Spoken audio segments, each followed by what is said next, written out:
Even though they share the Bible as their authority and hold many core doctrines of the Christian faith in common, each denomination has developed over time its own emphases, practices, and ways of understanding the Christian life.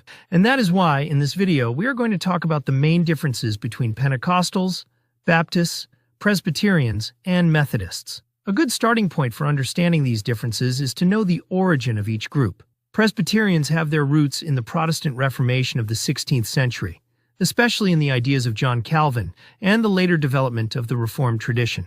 Presbyterianism became firmly established in Scotland through John Knox, and it became known for its more systematic theology, its emphasis on the sovereignty of God, and its system of church government by elders. The Baptist movement arose in England at the beginning of the 17th century amid criticism of the strong connection between church and state.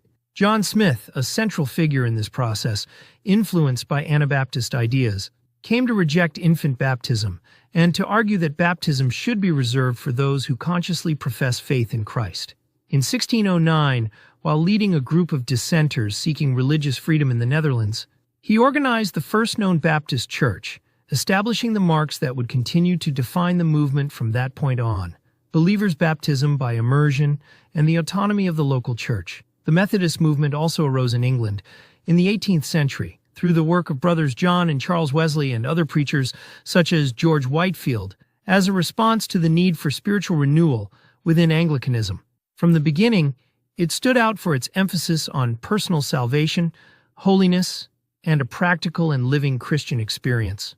Although it began as a revival movement within the Church of England itself, after Wesley's death it eventually became a separate tradition.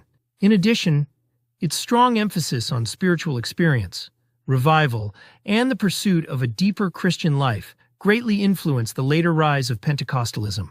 And when it comes to Pentecostalism, it is much more recent. It emerged at the beginning of the 20th century, placing great emphasis